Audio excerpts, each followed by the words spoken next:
പലരും ഇടറിപ്പോയതും പലരും ലോകത്തെ സ്നേഹിച്ച് പോയതുമായ മേഖലയാണ് ക്രിസ്തീയ ജീവിതം.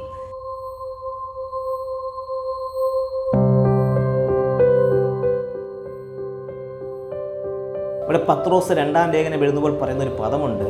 അതുകൊണ്ട് സഹോദരന്മാരെ, നിങ്ങളുടെ വിളിയും തിരഞ്ഞെടുപ്പും ഉറപ്പാക്കുവാൻ അധികം ശ്രമിപ്പിൻ. അവിടെ പറയുന്നു, ഇങ്ങനെ ചെയ്താൽ നിങ്ങൾ ഒരു നാളും ഇടറിപ്പോകാതെ നമ്മുടെ കർത്താവും രക്ഷിതാവുമായ യേശുക്രിസ്തുവിൻ്റെ നിത്യരാജ്യത്തിലേക്കുള്ള പ്രവേശനം ധാരാളമായി പ്രാപിക്കും. പത്രോസ് പറയുന്നു, നിങ്ങൾ ഇടറിപ്പോകാതിരിക്കാൻ എന്ത് ചെയ്യണം? നിങ്ങളുടെ വിളിയും തിരഞ്ഞെടുപ്പും ഉറപ്പാക്കണം. ആ ഉറപ്പ് പ്രാപിച്ചവർക്ക് നിത്യരാജ്യത്തിൽ പ്രവേശിക്കാൻ കഴിയുകയെന്ന് പത്രോസ് ഇവിടെ ചൂണ്ടിക്കാണിക്കുന്നു.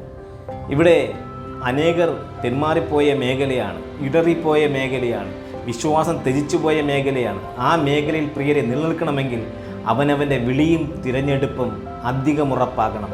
ഓരോ വ്യക്തികൾക്കും ഓരോ വിളിയാണ്, ഓരോ തിരഞ്ഞെടുപ്പാണ്. അത് തിരിച്ചറിഞ്ഞുകൊണ്ട് മുന്നോട്ട് യാത്ര ചെയ്യാൻ ഒരു ശ്രമം നടത്തിയാൽ സ്വർഗത്തിലെ ദൈവം ആ ശ്രമത്തെ വിജയകരമാക്കി മാറ്റും.